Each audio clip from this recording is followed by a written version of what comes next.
ভাবছি কেন এতদিন রেস্টুরেন্টে গিয়ে হাজার হাজার টাকা খরচ করে পিৎজা খেয়েছি, এখন মাথার মধ্যে বাড়ি ছাড়া আর কোনো কিছুই পড়ছে না। আর যদি জানতাম যে এত সহজে বাসায় এত মজা করে পিৎজা বানানো যায়, তাহলে কেন আমি আগে রেস্টুরেন্টে গিয়ে খেয়েছি সেটা ভেবে আমি কুল পাচ্ছি না। এন্ড ট্রাস্ট মি, আমি আর কখনো বাইরে গিয়ে পিৎজা খাবো না। এত মজার পিৎজা আজকে বাসায় বানিয়েছি, অনলি চিজটা ছাড়া আর কোনো কিছুরই বাইরে না, সব কিছুরই বাসায় বানানো।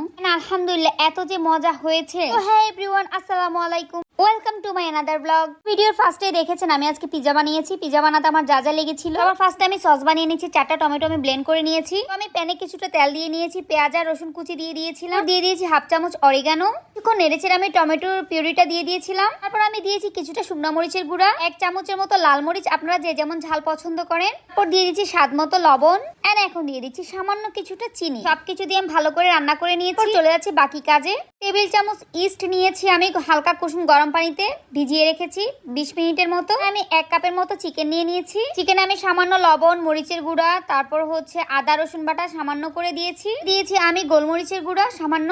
সবগুলোকে ভালোভাবে মেখে মিক্স করে দেন আমি রেস্টে রেখে দিব কিছুক্ষণের জন্য। আর কিছুটা লেবু রস দিয়ে দিয়েছিলাম। এরপর আমি সবগুলোকে 30 মিনিটের মতো ঢেকে রেখে দিব। এখন আমি ডোটা তৈরি করে নিব। আমি 1.5 কাপ ময়দা নিয়ে নিয়েছি আর কিছুটা লবণ নিয়ে ভালো করে মেখে নিব। যখন আমার মাখা হয়ে যাবে দেন আমি একটা বাটিতে কিছুটা তেল ব্রাশ করে নিব।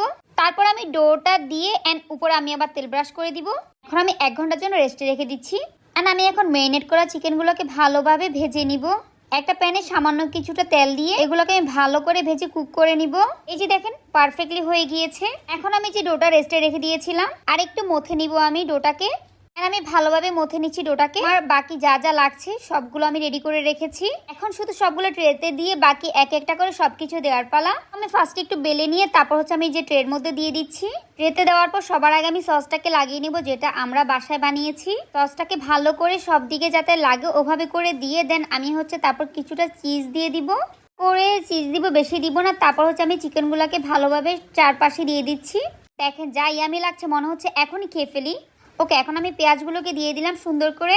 এই পিৎজাতে আমি কোনো ধরনের ক্যাপসিকাম দিচ্ছি না, কারণ আমার ক্যাপসিকাম একদমই ভালো লাগে না। আমি চিজগুলোকে দিয়ে দিচ্ছি। দেওয়ার পর দেখেন আমি কিন্তু এটা চুলাতেই করেছি। মাশাআল্লাহ, দেখতে যেমনটা সুন্দর হয়েছে না, খেতেও ঠিক তার চাইতে বেশি মজা হয়েছে। আমি তো এরপর আর কখনোই রেস্টুরেন্টে গিয়ে খাবো না। আমি যখনই পিৎজা খেতে ইচ্ছা করবো আমি বাসায় বানিয়ে খাবো। আপনারাও আমার মতো এত সিম্পল ভাবে বানিয়ে খেয়ে ফেলতে পারেন। তেমন বেশি কোনো কিছুই লাগে না বাইরে কেনা চিজ ছাড়া।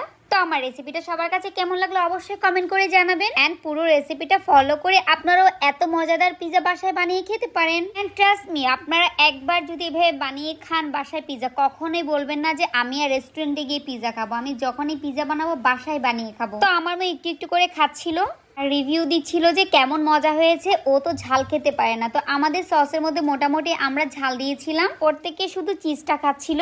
ভিডিওটা ভালো লাগা অবশ্যই লাইক করে দিবেন। আল্লাহ হাফেজ।